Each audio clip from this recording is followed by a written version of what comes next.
Hello, everyone. I'm Carlos Miguel Prieto, music director of the Louisiana Philharmonic, and we are at our weekly happy hour conversation. And I'm very, very happy and honored to be joined by four magnificent musicians from the Louisiana Philharmonic who make up a string quartet called the Lott String Quartet. And they are, and this is not in string quartet order, Rachel Hsieh, Kurt Munstedt, Ben Thacher, and Taylor Sieh. Welcome. I'm in somewhere in the middle of the Pacific coast in Mexico, in a little town. Where are you, Rachel? I'm in New Orleans. Yep. Is it hot in New Orleans? We have been so lucky to have had some of the best springtime weather I've ever experienced here. Very reasonable, not too hot. It's very pleasant. So great. So tell me, Rachel, and I start with you, because what I'd like to do is for you to make an introduction of yourselves each as a person. When did you come to New Orleans? What do you play? And anything you want to say, and then we'll start chatting about the quartet and about anything else. So take it away, Rachel. All right, well, hi, my name is Rachel Hsieh, and I play cello in the Louisiana Philharmonic. I joined in 2013, and I've been in the orchestra since. I'm originally from Michigan, but I love the weather down here. I love living in the South. And yeah, I think that's about it.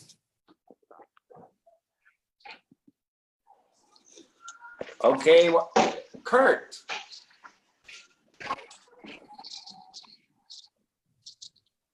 Yes, I'm Kurt Munstedt. I joined the LPO in 2017. Okay, I joined the orchestra in 2017.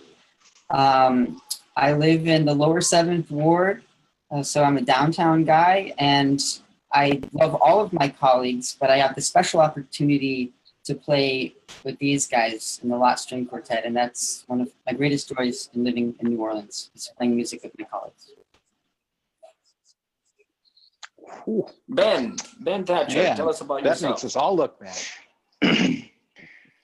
So my name is Ben Thacher. I joined in 2013. I am currently in New Orleans right now, lower mid-city, right by the famous Mahalia Jackson Theater, and which is a great place to be because it's like right next to the Lafitte Greenway. So I've been enjoying the outdoors, and but anyway, I'm from Cape Cod, Massachusetts anyway. It has been such a great pleasure working with the Lott String Quartet. You know, we have our new residency at UNO, and that's just been extremely exciting. So I'm happy to play in the Louisiana Philharmonic. I think it's a hidden gem of the South. Tyler. And hi, my name's Taylor Sieh. I joined the Louisiana Philharmonic in 2015, so this is would have been the end of my 5th season with the orchestra. I'm originally from a farm in Minnesota, so while the spring here has been really nice, we're about to head into the time of year where I would rather be in Minnesota than here in Louisiana, but your winters, hands down, way better than Minnesota. I live in the Bywater area of the city, which is where I'm at right now. And let's see, yeah, and have been playing music with these guys since it began. I was one of the people that kind of started asking cohorts if they'd be interested in forming a band, so to speak, and taking it on the road. So who can tell me what made you form this quartet that is now in residence at UNO, and what was the process by which you named it Lott, and why? Why is it called Lott? Lott with 2 T's, right? Lott with 2 T's, Lott with yes. 2 T's. And Kurt, do you want to take that one? Sure, I'll answer it because so the quartet is named after the maker of my violin, and we had a couple of different choices of our name, and I actually didn't vote for that because it's my violin, and I like to keep it to myself. But now it's just part of the culture of New Orleans, I guess. So this guy John Lott, who's the maker of my violin, he led a very interesting life. He was a jack of all trades. He joined the traveling circus. He kept an elephant who has her own Wikipedia page. You can look her up. She's Mademoiselle Jack. He was the keeper of this elephant, and when the elephant had too many misdemeanors, he turned to violin making. So the story of his life, I think, enchanted everybody, and that's him. And I think Ben really liked the sound of the name.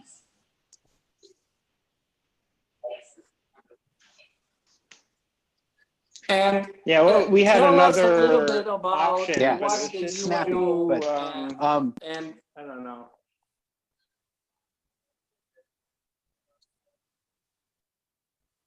Sorry, I lost you there. what does the UNO residence mean?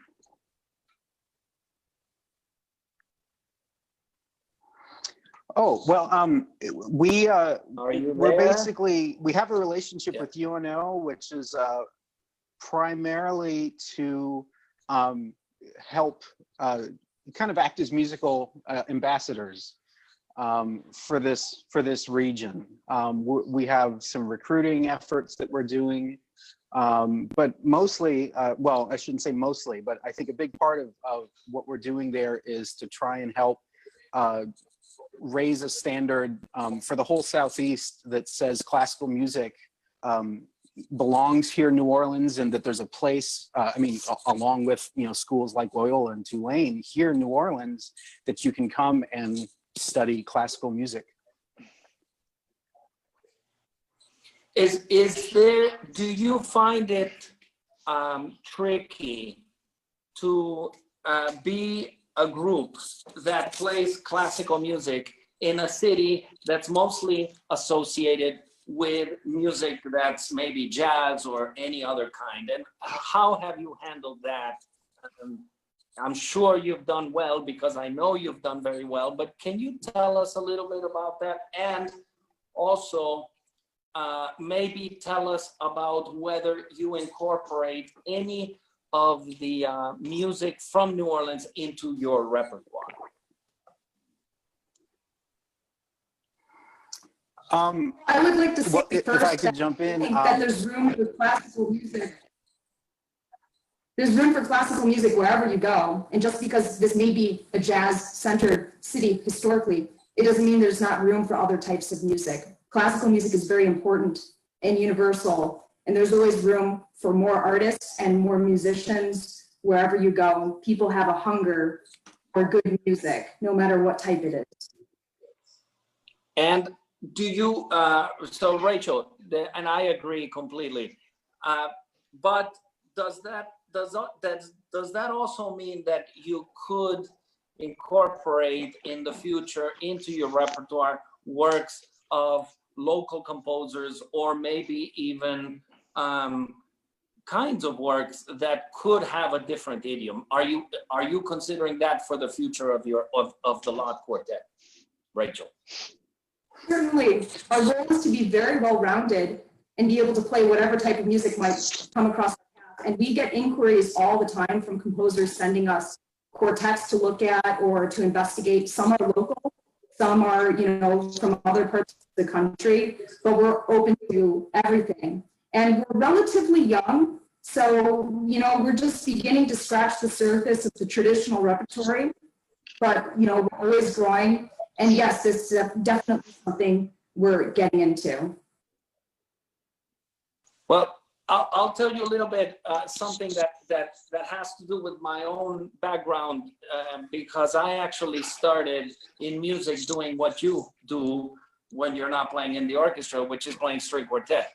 And actually, maybe the reason why I'm alive is string quartet, because my grandparents met in the north of Spain because they needed a violinist. My grandmother's family, they were all string players from about 5 generations, string players. And the thing to do was to play string quartet. And this was, first it was in France, and then it was in the north of Spain, where this French family had migrated to Asturias, and they were looking for a first violinist or for violinists. And that's where my grandfather, who was a student of law at the university, but an amateur violinist, came into the picture, and they fell in love playing the César Franck string quartet, which is actually one of the longest string quartets in the repertoire. And they married, and ever since there's been a string quartet in my family. And I don't want to make this too long, but that string quartet still exists, and it's called the Prieto String Quartet because everyone in it is called Prieto. And that string quartet has, like yours, like every string quartet, 2 violins. I mean, like in this case, it's Ben and Kurt. In our case, it's my cousin Juan Luis and myself. And Tyler is the violist. In my quartet is my uncle Juan Luis, and Rachel is the cellist. And in my quartet, it's my father. So I grew up playing for fun zillion Haydn string quartets and Mozart string quartets, some of them very early, and some of them, and most of them very badly. We had a Hungarian coach who was a really marvelous quartet player from the Lehner String Quartet, a very famous quartet that premiered 1 or 2 of the Bartók quartets. But he was really, really old school. So I did something which you probably don't do because now it's off limit, which is to do in Haydn and Mozart all kinds of slides and all kinds of rubatos. Rubatos, for those of you who are lucky enough to not know what it means, and that means to play around the tempo so that the tempo fluctuates. The fashion today is to play, or I guess the movement is to play most of the Haydn, Mozart, the classical period, to play it quite strictly, using few, not so much vibrato, using not so much tempo differences, not so much slides. So, and this is as technical as we will get, I promise. So I'm going to ask Ben Thacher can you tell me, because you probably do play Haydn, how do you approach it? Do you approach it from a, let's say, traditional approach, or a more approach like today? Can you tell me about that?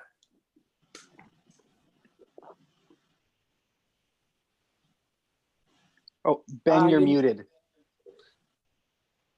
Oh, sorry, I was muted there. But honestly, it just depends on my mood. Sometimes I'm just in the mood to do slides, and like, you know, hopefully nobody will hear, you know, just the old school style. I just like, I have that in me, but at the same time, I also admire the purity of sort of this stylized approach of playing. I mean, I actually did in San Francisco, a Baroque seminar. It was like a 3-week program. And so I strictly played Baroque instrument, Baroque bow. And so that's sort of, I was just like, I was kind of in love with that Baroque style. I was like, I could, you know, play this forever, actually. It's just so beautiful. I know Kurt is actually in a Baroque ensemble, the only Baroque ensemble in New Orleans. So, you know, he's somebody that would, he brings a lot to our Haydn. Just because he's an experienced, you're an expert, I would say.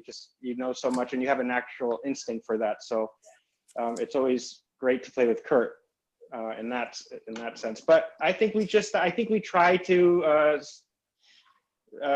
not do the slides in the concert. We try to have that sort of more what's more popular right now. Well, sometimes classical hide and write slides in, and you're supposed to really soup it up when he does stuff like that. So I think he had a real sense of humor, and I don't know if he would mind. I mean, every slide that Ben plays in Haydn, I absolutely adore. So I don't know what I want to hear it. You know, so I'll do a little translation. Sliding from one note to the other is simply what the voice does naturally, going from one note to the other, is to kind of slide from one note to the other, like which I can't sing anything, but sorry to have done it like that. I should have brought my violin and just showed a slide, but if you have an instrument there, you can also show. But there is this theory today that that one should play the classical repertoire extremely fast, extremely strictly, and without slides. And actually, for the music fans who like old recordings of the Budapest Quartet, the recordings of the Leonard Quartet, or the old quartets, they used to do all kinds of different things, which later became out of fashion. And so it's always interesting to me to see a young group how they deal with that. So I see that Ben has produced this violin. Yeah, I'm ready. I'm ready to try a slide. You're gonna sing one, and maybe I'll play it. Yes, go for it. What are you gonna wait? What are you gonna sing? You got to sing a slide for me. Oh no, just slide between whatever you want. Okay, just play whatever you want. So that you could do, or there's just a variety of different slides. So I was just like wondering, Maestro, like when you're thinking about slides, what are you, when you were talking about slides before and about singers, what would, are there different varieties of slides? Well, yes. So how do you I'll choose? answer you. Okay, you actually, I don't know if voluntarily or involuntarily played the beginning of the Lark Quartet. Okay, the Haydn Lark Quartet. I don't know if you did that on purpose. Okay, but take that beginning as an example. And for me, I think the fact that that quartet is called the Lark Quartet is because of that beginning. La, la, la, fa, mi, re, do, re, mi, la, la, sol, fa, mi, mi. That, to me, is the freedom of a lark, freedom of a bird. So I kind of go by not anything academic, because I'm not academic. I go by instinct. So if I hear that that piece is called the Lark, or I think that that piece is called the Lark, and let's say that that would be a symphony, and that you would be the first violinist, and I know that you are a virtuoso and you can hit the A and you can hit the F sharp, I would say, Ben, just take it away and slide, because unless you're gonna do some gooey, ugly slide, it's gonna be beautiful. So maybe show our audience what a gooey slide would sound like, so that they can see the difference.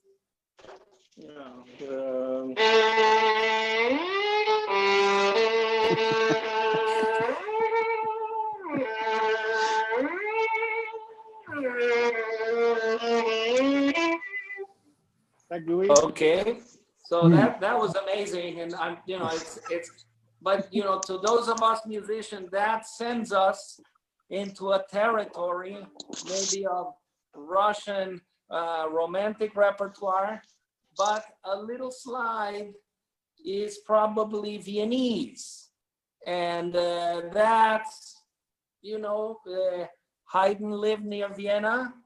So I think that Haydn not sliding is impossible, okay? So it would be like, let me just think that you live in New Orleans and that you learn, and that you hear music from New Orleans and you suddenly start clapping with the beat.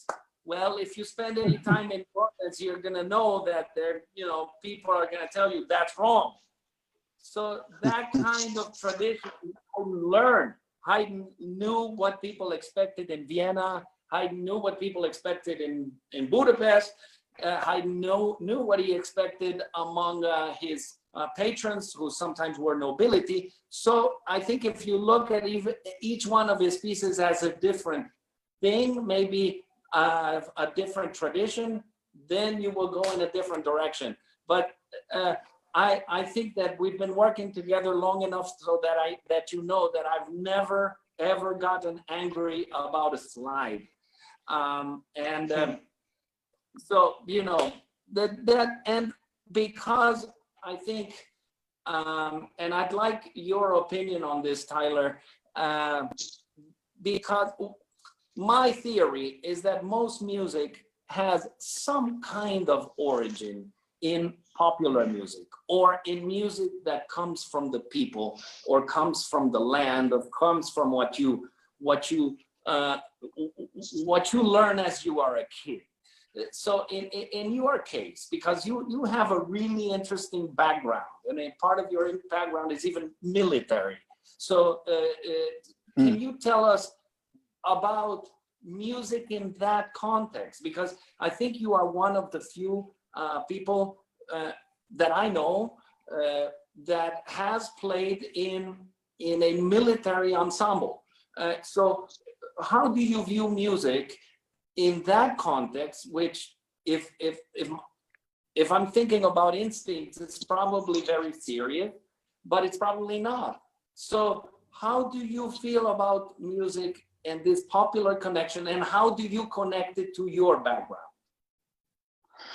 Yeah, well, and what Carlos is referring to is my first job basically out of school was playing with the Air Force Band in Washington, D.C., which has a strings component to it. So for 4 years, I played ceremonial functions all over Washington, D.C., which gave me some really cool stories, like getting to play Jingle Bells for Henry Kissinger and play for the Dalai Lama and a couple of presidents. I mean, you got to be in the room for some really cool things that happened.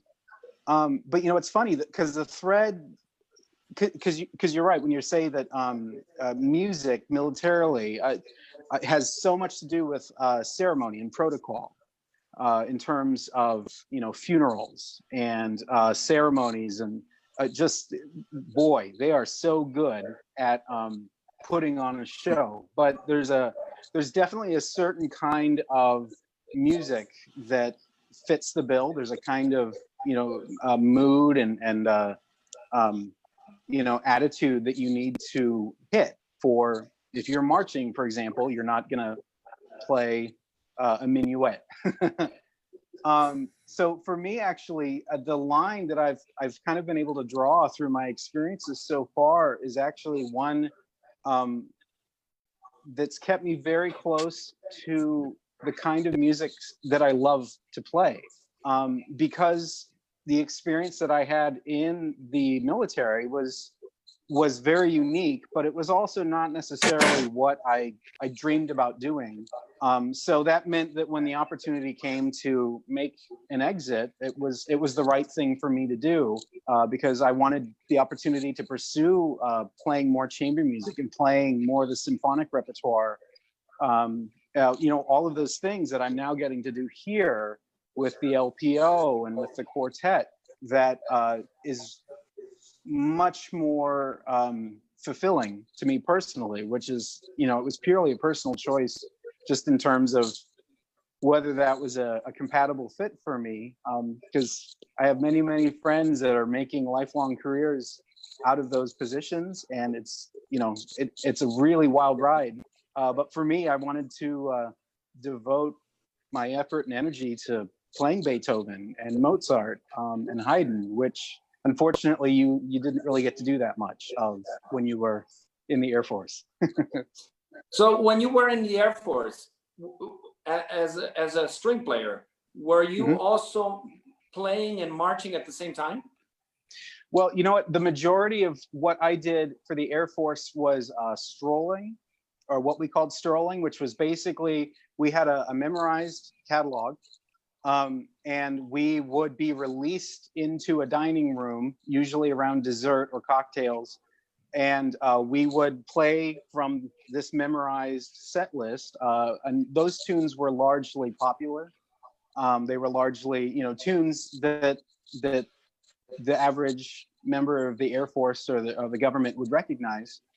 And so again, yeah, that was kind of a unique experience, you know, not something that you get to do kind of in any other job that I've had. But I'm going to ask Rachel 4 quick questions regarding quartet. Do your colleagues play sitting or standing? Oh, mostly we're all sitting. Have there been times when you guys have been standing? I don't really think so. So no, we're always sitting down. Okay. Do you? The national anthem, we stood. Oh, but I was still sitting. That's right. Okay, second That was question. sitting? Cello in the middle or cello outside? Oh, we have been putting the cello in the middle. Sometimes we talk about this. Yeah, go, Tyler. Yeah, I've always been a proponent of putting the cello on the inside of the quartet. So you're on stage from the left would go violin, violin, cello, viola. And there's 2 reasons for that I like. One is that you get the bass line, the bass voice of the quartet, the closest you can to the center of the ensemble, which means everyone can hear it better. And the other one is purely selfish as a violist, because basically my instrument's pointed the wrong direction. So in that seasonal occasion when the viola is given a melody, when the viola is sitting on the outside, I can actually turn to my left and try and angle my instrument out into the hall, so I have a fighting chance of being heard. You know, there's a New York Times article about that. Yes. The plight of the violist, yes. Right. You know, you probably know the Emerson String Quartet very well, and they actually grappled. I'm kind of privileged of knowing them personally and knowing how they grappled with these things that you are talking about. And one of the most interesting things I've ever saw them do was a series of Shostakovich quartets. And what they did with the concert that I saw live, which was in Aspen, Colorado, was actually to have the viola player, Mr. Dutton, on the outside standing, so that he didn't have to go like this, but he actually moved his feet towards the audience and played looking at the audience, so that he would move around, you know, and especially when he thought he had a solo. And it was still Mr. Finkel in the cello, and since the cellists have to sit, right? So what they did is they gave him a very nice and beautiful cello platform, open in the very, very technological, open in the front, so that the cello could resonate, and the cellist was right in the middle. And as you know, their first and second violins rotate, so that the moving around was also very, very, very interesting, because they did a very, very, in a very mobile way.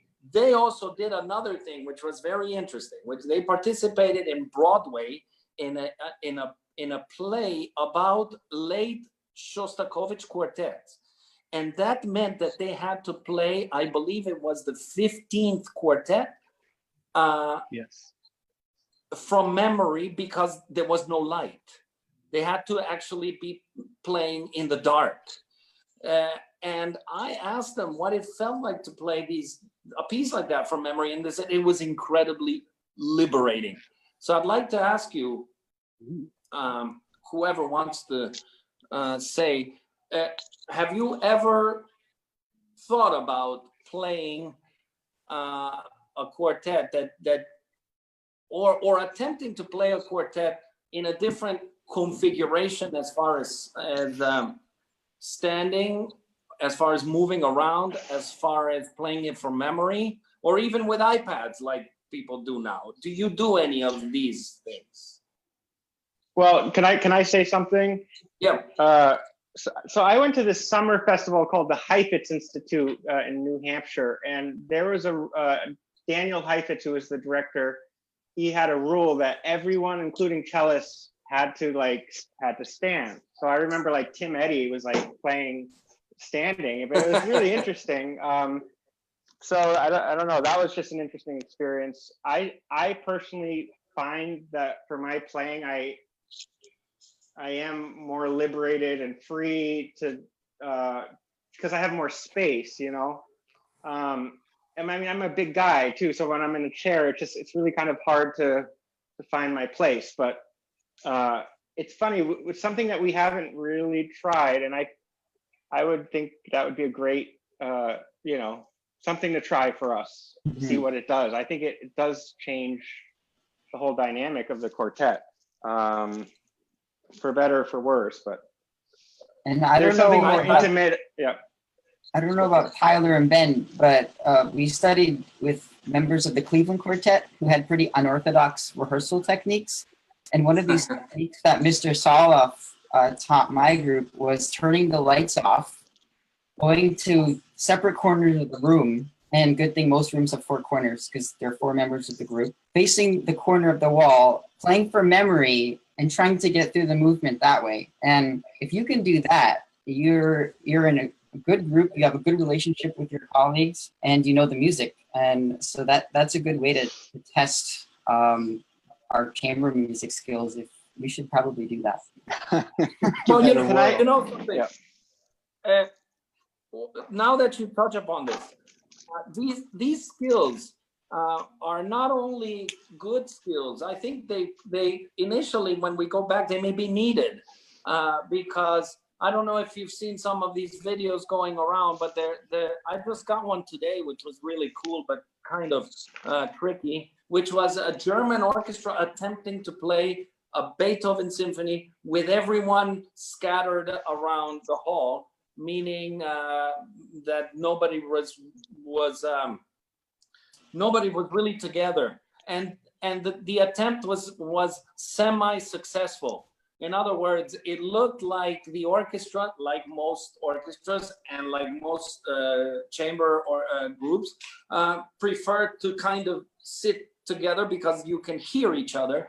But the truth of the matter is that if you work on it hard enough, you don't need to be physically together to make music together. And there's so many examples of this. One comes to mind in Budapest, in one of the many restaurants where they have a violinist showing off, and the cymbalum player, which is this old Hungarian instrument, is playing the bass at the corner of the restaurant, and the violinist is going table to table, you know, getting the money, and they are playing tight as can be from an incredible distance. And I remember I asked them, how do you do this? And he said, what do you mean, how do you do this? We need to do this. So I invite you now that you start performing, whenever you start performing, to be open to experimenting with things like being far apart, being standing, or playing from memory, or playing in the dark. Because I'm one of those people who thinks that we've made classical music much too square, much too I don't mean to say serious, but much too like we think it should be religiously played that way. That's why I asked you about the sliding. That's why I asked you about these things, because I think we're going to go into a historical period. This is my theory, okay? Where I don't know if I want to call it free for all, but I want to. I think ways of playing are going to change tremendously. And there's going to be a lot of interesting groups, like there is already your colleagues from 8th Blackbird, who you may know, who are experimenting with movement and experimenting with theater, experimenting with dance, experimenting with moving around and with new pieces. So I'm almost sure that we will have a new period of music playing, which first will be a lot of chamber, and second will also be freer. Would you care to give us your thought about that? I see Kurt moving his head, so I'd like to ask Kurt, what do you think? That will this pandemic create a different style of playing music? Well, it already has for us personally. We recorded a Shostakovich quartet, person by person, by layering each other. Rachel had it wasn't fun for her because she played by herself, so she wasn't really playing chamber music at all. And then we layered on top of her. So I think Ben had the fortunate opportunity to play last. So it was almost, I don't know, Ben, was that like playing chamber music to be the last person? Well, I mean, that first violin part is so hard that it's I don't know if it really, but no, of course, no. I was like, yeah, I think we need to get the bass first. We need to go in order because it's really hard to. I've tried to do that on my own. I think it's like it puts you in a straitjacket, which is great for the orchestra world, especially auditions. You have to like be in a straitjacket and like play precisely and perfectly and in time, especially nowadays. Yeah. And somehow the acapella, it's like, oh my gosh, you can really hear if it's not lined up, or so it's very unnatural. It's very natural. And it is chamber music and it's not chamber music. It's kind of, we're redefining all sorts of things with this pandemic. But I think the plus side of the pandemic is that we really have to get creative. And what happens afterwards, we have the opportunity to try all of these things that you're referring to, Carlos. Tyler, you want yeah. I was just thinking about this as Kurt was talking, that I feel like this pandemic has reminded a lot of people too of how essential, how important the arts are to them. And it's kind of that human experience that it's only when something becomes unavailable to you that you can acknowledge its importance. And so that was a beautiful thing to witness, just using social media and to see so many people speaking about that. But as we're moving forward and through, hopefully, all of these different phases of reopening the world after COVID, chamber music really is going to be the first horse out of the gate, so to speak, just in terms of the limits that we have to realistically, be using, which is, I hope, something that's actually really exciting for all musicians, just because the experience of playing chamber music is, just personally speaking, it's a very different one than playing in an orchestra. They're just completely different muscles in the brain that have to be utilized to do that, as opposed to playing in a large ensemble. And I just honestly, there's a lot of really exciting things I think that we can think about now that are going to have a receptive audience that might not have ever happened, at another point in history. I agree completely, and as you know, Tyler, because you're in the committee where we're talking about repertoire, we are envisioning being very creative as far as what kind of groups we will put on stage. And that's not only because of social distancing or health reasons, but that's really because, and I don't say this to praise you, but I am praising you. I want the audience to know how good you are individually and in small groups, because whenever you play in small groups, whenever I get a chance to hear you, I am absolutely amazed. And I think that it will be for the good of the orchestra as a group and for the good of the city as and its audience to get to hear you do more solo, do more duets, trios, quartets, quintets, and all kinds of different ensembles. Of course, maybe initially it's something that the first motivation is, well, we may be told we are we are forced to because of space reasons, but I'm sure we're going to find it that the audience will react very well to programs that could include a string quartet and a symphony. And just imagine this situation, because it would be a very interesting situation. Carlos, can I ask you a question? Because Yeah. Tyler was talking about you're using different muscles in orchestra and chamber music is completely different. Do you think that's a mistake? Like, do you actually think that if orchestral players played use the muscles that you were using in an ensemble, it would be a different result, or just mayhem? I mean, I don't think anything is mayhem. Actually, some of the best orchestras in the world have, and you only need to watch a video of Vienna Philharmonic, and it not only their New Year's concert, to see how much moving around they do and how much together they are, but they're not like statues. They're actually very free in their corporal movement. The way I am, okay? I cannot play without moving. I cannot talk without moving. It's very hard for me, because if I feel that my body is tight,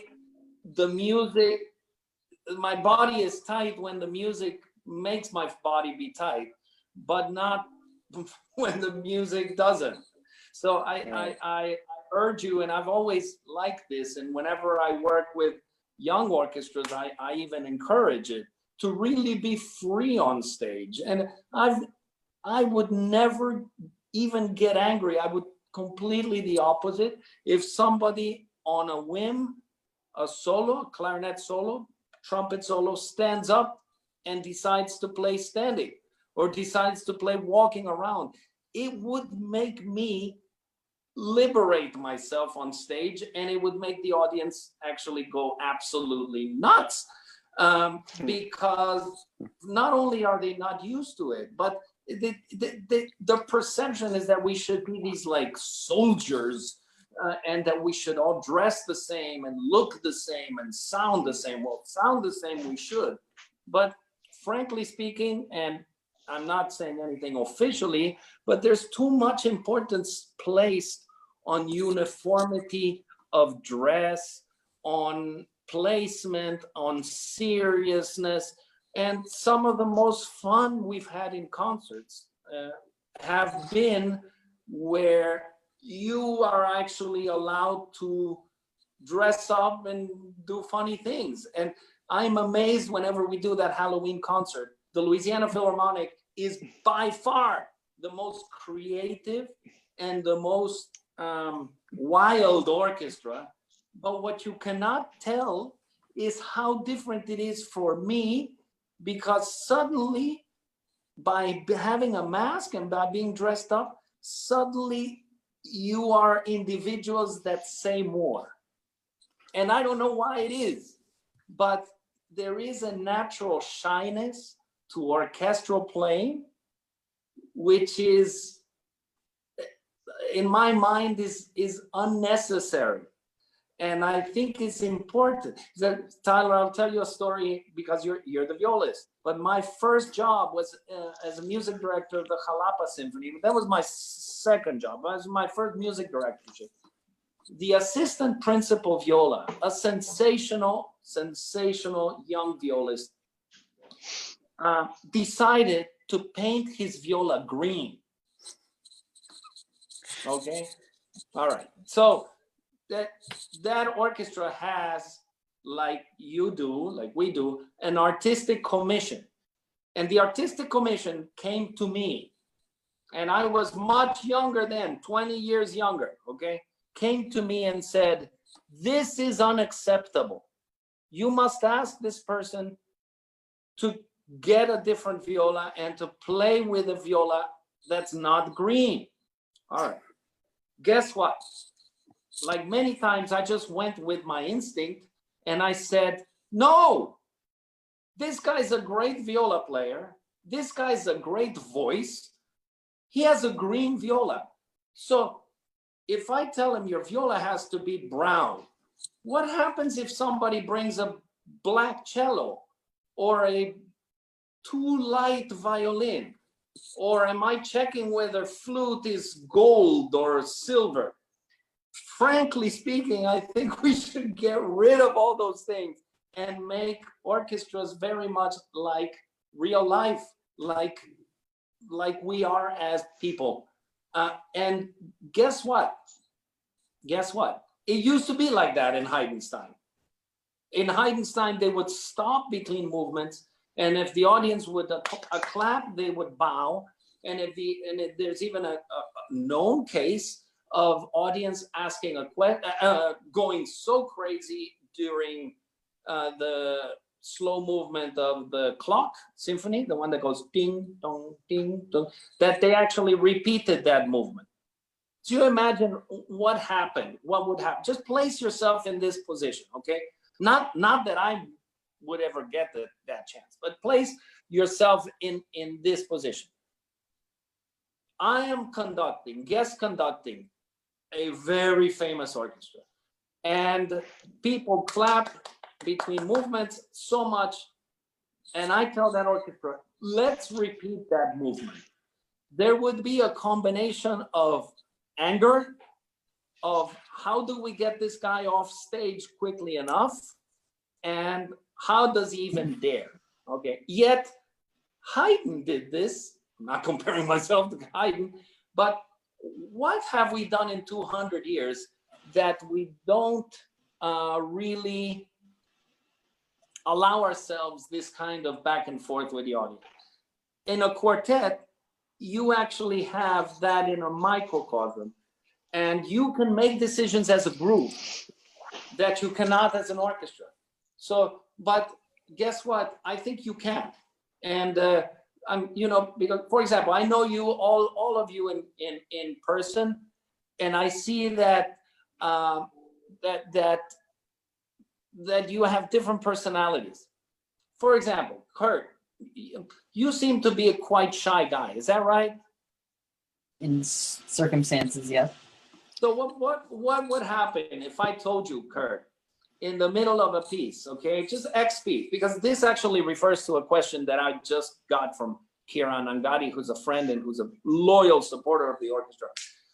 If I asked you to stand up and start improvising,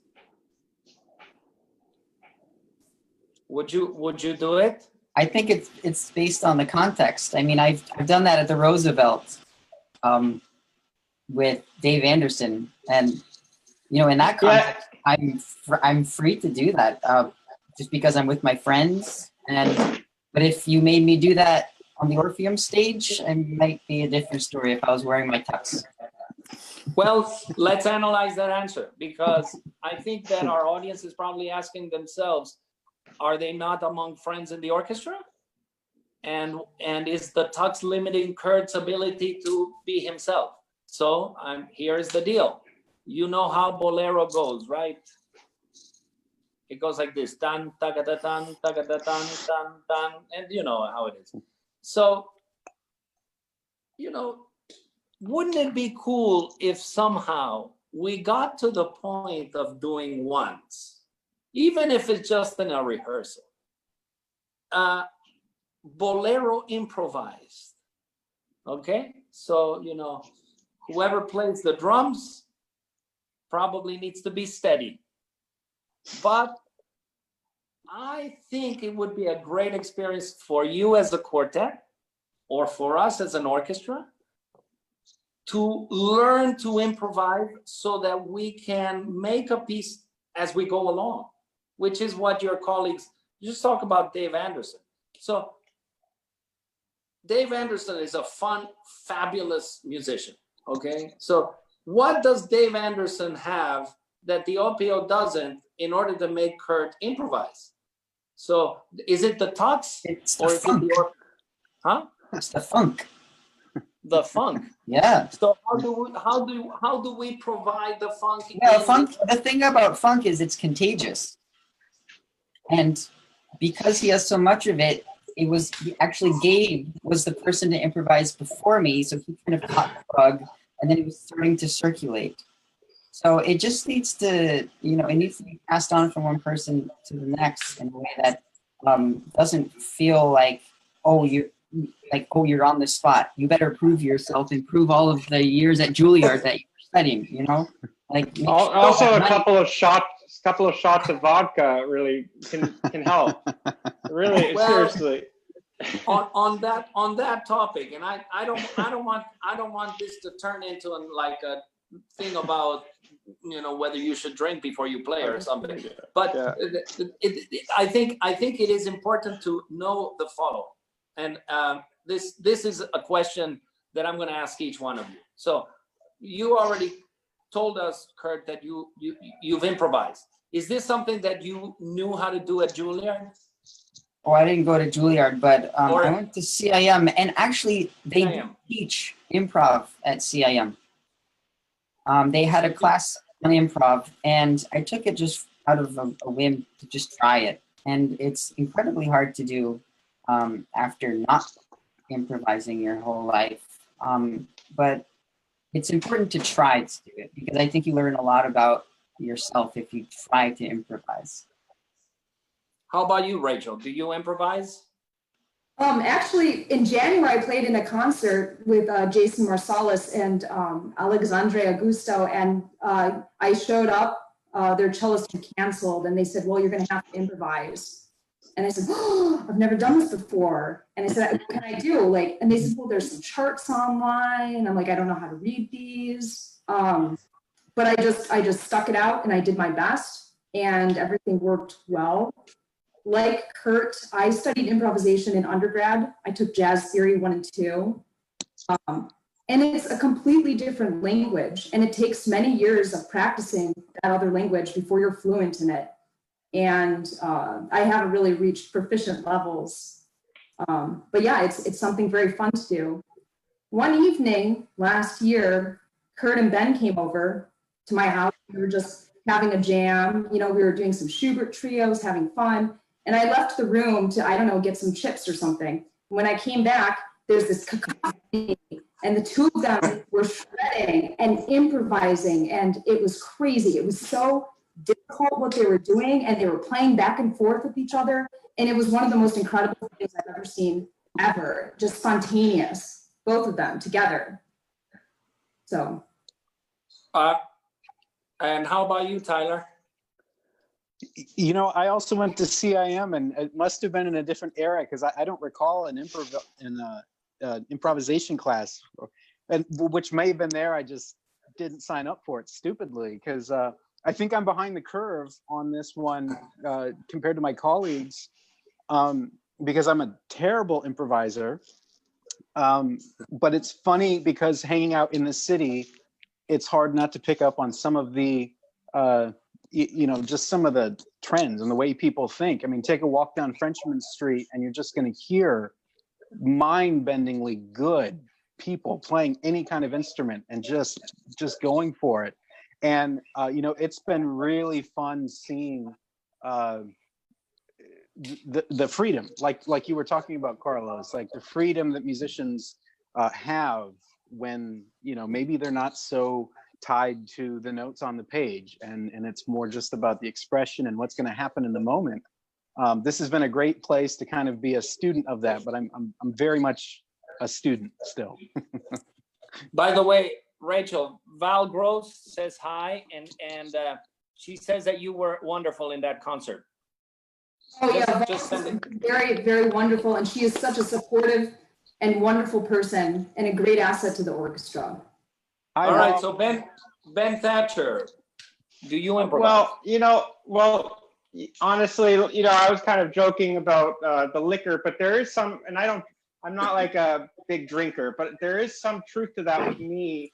If if I have a shot or something, like we did, Rachel gave us a drink or a glass of wine, and we just were free. And for some reason, and I'm not saying that people should start drinking or like that just to free up, but it is interesting that when I have a couple of shots of vodka, I'm able to be free in a way. And I wish I could learn how to have that same freedom, because in a way I am in a straitjacket, just with this like conservatory mindset, trying to play perfectly. But it's I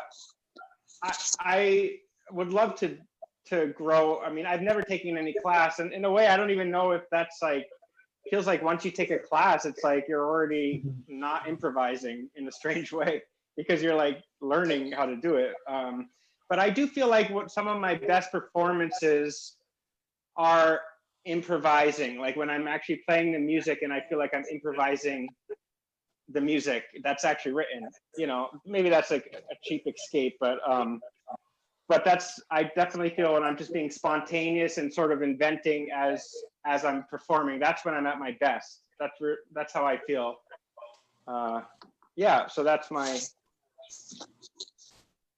So as a quartet, would you accept to do, like, since now that you're talking about improvisation, I see a lot of like hands going like this, okay, which means that people seem to like it. And since Rachel already told us that two of you, Ben and Kurt, were jamming and it sounded amazing, and that Rachel, you did a wonderful concert where you improvised, and Tyler, you didn't seem to be against trying. I would see what it sounds like if you start jamming the four of you, and because I think there's nothing wrong with a concert of yours, especially if it's in New Orleans, where one of the pieces may include a jamming session, an improvisation, and there are certainly composers in the city that could write to you something that would be crossover or that would have that, I think it would be great for you as a quartet, but for us as an orchestra. Frankly, I'll tell you something which I thought before I ever went to New Orleans. When I was invited to guest conduct in New Orleans the first time, prehistoric times, I had already conducted like 12 years or 10 years of tours with the Orchestra of the Americas, where we started this tradition of improvising the end. The encore is all improvised. It's all improvised, and it's all local. The Brazilian, Venezuelan, Mexican doing all kinds of improvisations upon their own music. I thought the Orchestra of Louisiana was like that. I thought that they would be able to do this naturally. And I remember being shocked at the first time I ever asked the orchestra a collective question that nobody answered. I didn't have so much experience with American orchestras versus Mexican orchestras. You've been in Mexican orchestras, Rachel, so you know how back and forth it is. But I remember nobody said anything, and I said, when I used the word improvisation, the reaction was like, what is he talking about? And this is 14 years later, and I'm 14 years less shy. And there's been a crazy pandemic happening. And I think that we're now at the point where if you want to improvise on stage, you should be able to improvise on stage. I see a bunch of questions here and regards from Randy Mize, who is one of our most loyal board members, just very recent president of the board. And he says something which I've also been wondering. Why do you have behind you, Rachel, 3 cello cases? Or is that this is my practice room. So I play the cello, so I have the cellos here. That one is one cello. This one is the cello of Daniel Lalchuk, assistant principal cello of Louisiana Philharmonic. And I've just been kind of borrowing it from him. It's a beautiful, fun, speedy instrument. And then this one is, I have a Turkish cello here. So. Yeah, well, it just, I didn't know, I've never heard of anybody speak about a speedy cello. Oh, because it's kind of like it's not a terribly expensive instrument, Oh, but it has a really, really fast response. You get a nice bass sound. Everything is speaking very nicely. It's good to go up and down. He really maintains it very well. Tip-top shape, and like it's truly a joy to play. It's really a joy. It's easy to play, fun. So there's so many questions that we cannot answer, but one of the questions is that has happened 5 times already is, how did you choose each other as members of the quartet? How did that happen? Well, that's actually pretty easy. You just ask your friend. No, I mean, I think it's, yeah, no, I think, well, Tyler, Rachel, and myself were playing, and then this fabulous violinist came to audition, named Kurt Munstedt, one of the great auditions I remember, really incredible. And Tyler was like, we need to get this kid, and can we do like a Dvorak Terzetto concert? I was like, oh, yeah, why not? So we did a concert with him, and it was just amazing. We had that chemistry that you just actually really can't find. It's just very rare. And you know, I've played with Rachel before, and so that was great. And then when this UNO opportunity came up, it was just a no-brainer that Kurt would join the team. And here's another question, maybe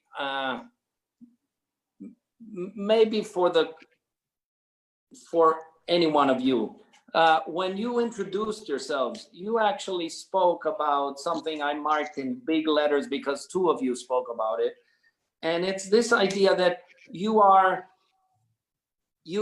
seem to come either from the Northeast or from the Midwest and have studied in super fine conservatories in those places, and now you are fantastic citizens of New Orleans.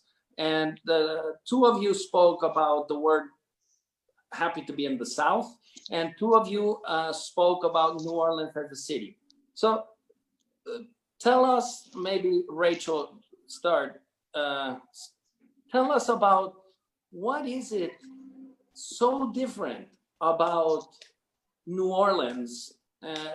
Let's keep the South out of the way because the South is such a big and difficult to encapsulate place. But what is it about New Orleans and music that is so incredible, including classical music? Because I should say that it is a complete fallacy. It's a wrong idea that New Orleans is the capital of jazz or the capital of whatever. It's one of the great cities in the world for music of all kinds. But what is it about New Orleans and music that captured you as you came north going south? Well, I've lived in quite a few different cities, big cities, small cities, but none of them are brimming with the creativity that I see every day in New Orleans, whether it's like the people and their fashion or how they decorate their houses. For example, last night I took an evening walk around the neighborhood and I heard a band practicing, I heard a drummer practicing, I heard somebody practicing piano, and I thought to myself, have you ever had this experience before? We just go around outside and there's just music coming out of all different houses. So it's just everywhere. It's on the streets here. And a lot of those people, it's difficult to make a career playing on the street, but for some reason, it's all happening here in New Orleans. Wherever you turn, there's something exciting, whether it's Music Box Village or at the Marigny Opera House. And also, I would say that New Orleans has a really wonderful sense of community. The people here talk to each other, care about each other. They say hello, they ask how you're doing. Neighbors are really friendly with each other. And we all, I think generally New Orleanians really work together to try and make this the best place that we can to live. And I haven't experienced that anywhere else. How about you, Kurt? Yeah, I think there's an incredible amount of openness in this city. I mean, I've only lived here for 3 years. You guys have lived here for a lot longer, but in those 3 years, I'm shocked by how people don't prejudge. You know, they take you for who you are. And in my experience with even like jazz musicians, they're genuinely interested in what we do and vice versa. I play in a Baroque ensemble, and my gamba player is a fantastic jazz bassist. That's what he does in his day job. And my lute player is a great folk guitar player. And they were so interested in playing Renaissance and Baroque music. I just couldn't see that happening in any of the cities where I lived previously. You know, people are just curious, they don't prejudge, and they're incredibly open. The name Tyler. of the ensemble is Rogue Baroque, which is very descriptive. Yeah, I kind of need to highlight 2 words that I heard Rachel use. The first was community. That the sense of community in New Orleans itself is just unlike any other city I've ever experienced. As I mentioned, I live in the Bywater, and so walking this neighborhood is a lot of fun, not just to, you know, see all of these crazy old houses that are all painted different colors and ornamented with some of the strangest stuff. It's so cool. But there's such a sense of neighborhood, and that people know each other, and that there's a connectedness to that. And if you belong to that community, it's like you're inheriting a giant family. And the other thing that she mentioned that I really want to echo is this the spirit of creativity. I feel that just lives on the surface here. And in so many cities, it's kind of buried down deep. There's just a lot of other things in life that I think kind of want to occupy our prime, mental real estate. And here in New Orleans, it's just that creative impulse, that artistic urge is just always ready to be unleashed, which is really fun to watch. And you, Ben? Well, I feel that the future is bright here, and maybe right now we're predominantly a jazz city, but I have a feel. First of all, I remember listening with a friend. He was like, "Oh man, you got to listen to this." I think it was Beethoven's last piano sonata, and there's like a part that's like jazzy. It's like da da da da da da da da da da. And I was like, "Oh my God, that's like jazz!" Like I can't believe I'm listening. That's Beethoven. So I mean, we're all interconnected. And I think we can stand on our own as a community and keep growing and, win the race. No, eventually. Yeah. Well, Yes, if I could I just wanted to interject too that I know we talk about New Orleans as like the birthplace of jazz, but it should be noted that opera was here even before jazz was. So technically we get first dibs. And this conversation has made me so, we've all gone through difficult moments, and I go back and forth, and I just have to tell you that talking to the 4 of you has just made my week, because I see you smiling, I see you talking about things, about the future, about chamber music, which is really the reason why I'm in music. I still play quartet as much as I can. If you invite me once, I'll join you. I can even play second viola. Perfect. Not second viola, but only Mozart quintets, and I need my own parts because I have fingerings on every single note, and because I'm an ignorant violinist who cannot play viola clef, but I know the viola quintet. So if you invite me, I will. Carlos, Yes. there's a wonderful video of you playing Schubert Cello Quintet on YouTube with Yo-Yo Ma. So I remember when I first was applying for this, I looked you up and there you were. I don't know if it's still on YouTube, but Schubert Cello Quintet, Yo-Yo Ma in your living room. Do you remember that? Or That's right. And well, if you come to Mexico, I'll invite you. I have a like a study that I built kind of separated from my home because I decided that my kids were going to shoot me if I was working at home. So it's slightly separated. So I made it like a place to play chamber music and to study scores. And we played a concert, yes, with Yo-Yo, where we did actually all of the Schubert quintet. And that is a piece that goes, as you know, as deep as any music goes. And he made us go so much more. I never remember playing better than that day because of being right next to him and how much he motivated me and motivated us. And then we played a benefit concert, which I should say, as a quartet, the Prieto Quartet only plays benefit concerts. And we are rather well known in Mexico. So we are actually have the honor and the privilege of playing one benefit concert for a series of organizations. And what we do is we keep tabs on how things go from year to year. So whatever money a certain concert reached, it goes into a kid's education or something like that. And we keep going through that. But what I was saying before is I'm so motivated by talking with you and by the fact that we can do so many things in New Orleans. Last week, I spoke with Patty Adams and Jim Atwood, who you know very well, and who are founding members of our orchestra. And you are more recent. I mean, I guess from 2013 is the most recent. No, is the two of you are from 2013. Is that right? That's 2013. 13, yeah. and Kurt 2016 or 17?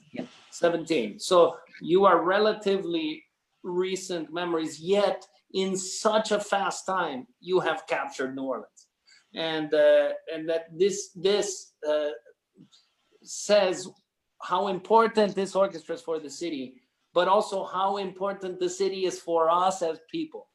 I have never understood this song of I Know What It Means to Miss New Orleans. I've never felt it more than now. I'm dying to go back and doing whatever. And I really think that, and we're going to have to wrap up very soon, but I really think that we will have such an incredible opportunity to serve so many people in the city, people who have struggled, people who have helped each other, people who love you, people who may not be able to see us in person first and little by little, yes. But we will have the opportunity of our lives to make a difference. So I invite you to be optimistic and to think like that. Since I was the only person in this group of 5 who was present at the first concert after Katrina, where we played the humongously long and very difficult Ravel program in Dixon, where we would not fit today, because today we think differently. But there were people yelling from the audience, thank you, LPO. And we were all crying on stage. And actually, I have so many fond memories of that. Hello, Molly just said hello. Molly, our fittest person in the orchestra and the most incredible horn player I know. But Molly remembers the times after Katrina and how the audience followed us wherever we went. And we have a chance to make a very, very big big difference, and we absolutely will. I'm going to wrap this up, and I'll tell you that these episodes will keep going. Next week, we have a very special cast. We have the cast of the Louisiana Philharmonic viola section, headed by Richard Burley, who is a fantastic violist and a fantastic friend. And that means, Tyler, you're back on next week. If you'll have me. And hopefully by the next weeks, we'll get the audience and people to join in to meet everyone in the orchestra. So in a few words, Rachel, say goodbye. Oh, well, thank you. It's so good to see you, Maestro. Very happy to have this conversation with you and looking forward to future opportunities. Kurt. Yes, thank you so much for the opportunity to share our story of the Lott String Quartet, and can't wait to work with you and all of the members of the LPO again soon. Tyler. Yes, Carlos, LPO, City of New Orleans, UNO, thank you so much. It's just been great seeing everyone's faces again for a little bit. And yeah, we cannot wait to get back to making music. Ben. Muted. Sorry. All right. Thank you guys so much. Thank you so much for watching. And, I'm looking forward to the future with this orchestra and bringing some chamber music collaboration into the mix. It's really exciting for me. Well, I thank the Lott Quartet. I thank you. And I thank everyone who participated and who sent questions. I read all of them. I could only answer so many, but we will keep going. Next week, we will have, I think, the first ever Zoom interview of the Louisiana Philharmonic viola section, which is undoubtedly the most interesting section in the orchestra. Is that not right, Tyler? Absolutely. There. So that's for all of you to not miss. And my name is Carlos Miguel Prieto. I have the huge honor of being music director of the Louisiana Philharmonic. See you next week. Bye. Bye.